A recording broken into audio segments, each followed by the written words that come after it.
Let's move on now. An official day of mourning has been declared in Argentina following the death of Hugo Chavez. And for more on the reaction is that we're now joined live by Adrian Salbuchi, international consultant and author in Buenos Aires. Adrian, thank you very much indeed for joining us right now.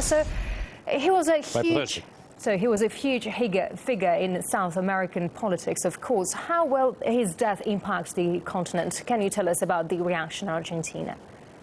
Well, it's a very sad day in Venezuela, above all, but also in Argentina and throughout South America. Hugo Chavez, besides any opinion that people might have for or against him for his domestic policies within Venezuela, and only the Venezuelans can really give an opinion on that, from a continental point of view of South America or all of Latin America, he was a staunch supporter of the sovereignty of the foreign policy of Latin America in general, and Venezuela gave a very good example by putting a brake on U.S. interventionism within his country and thereby in the entire region, and maintaining very fluid relationships with countries that are against the American foreign policy in general and that of its allies. We see Vice President Maduro apparently taking charge of the country. So yet, according to the Constitution, the head of parliament should be leading the country. What is going on there? Well, the new constitution of Venezuela, Article 233 and 234, require the president of the National Assembly, a gentleman by the name of Diosdado Cabello, to take over, and then in 30 days new elections have to be called.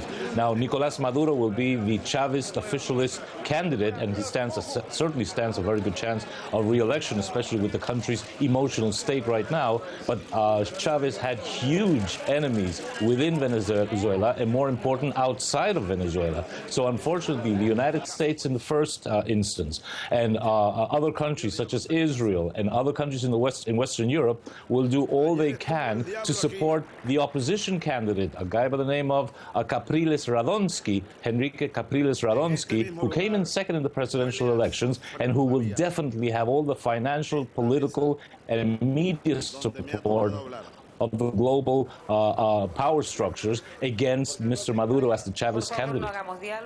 Politically, what will happen next? We've heard different opinions here. Will there be new elections, and if so, when?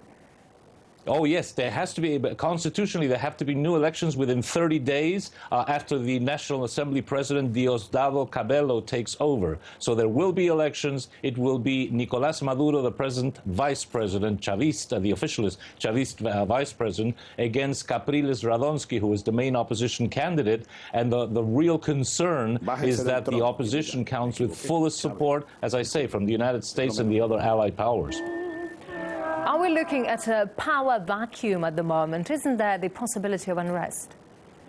There's a possibility of unrest, unfortunately, but not so much from inside forces as from outside forces. The army has given full support to Mr. Maduro, and Mr. Maduro is he's a liked person with Venezuelan public opinion. The problem is that we all know only too well that the United States and other Western powers have developed the engineering of social unrest and even civil war in other countries as part of their global war effort. We've seen that in Libya, we've seen that in the Arab Spring, we're seeing that right now in Syria. So if American forces were to decide to really try to whip up social unrest, even civil war in Venezuela, well, they have all the means to do that. And two Air Force officers, American Air Force officers, were thrown out of Venezuela only today because of the fact that they were already starting to conspire against the ongoing government in Venezuela, especially at a difficult time as this.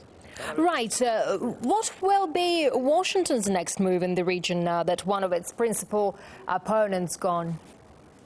I tremble to think, because America, the United States, is definitely trying to make very, very strong inroads throughout South America. Hugo Chavez's Venezuela was the main country really opposing American interventionism, because the other two countries are Bolivia and Ecuador, which are much weaker. And even my own country of Argentina has a double standard, so to speak. So they sometimes are for the global power elite. Sometimes they make believe, the Kirchner government, that they go against it. So I think that America will now double its efforts efforts, and it will join forces with the countries that it already has under its sway. Mexico with Peña Nieto, Colombia with President Santos, even Chile with President Piñera, who are all pro-UK and pro-US. So I think that we're going to see a geopolitical battle being waged in that part of the northern part of South America around Venezuela, and it will be a very tough one, a very difficult one, and one that not only holds for the future of Venezuela, but for the future of the entire Latin American continent.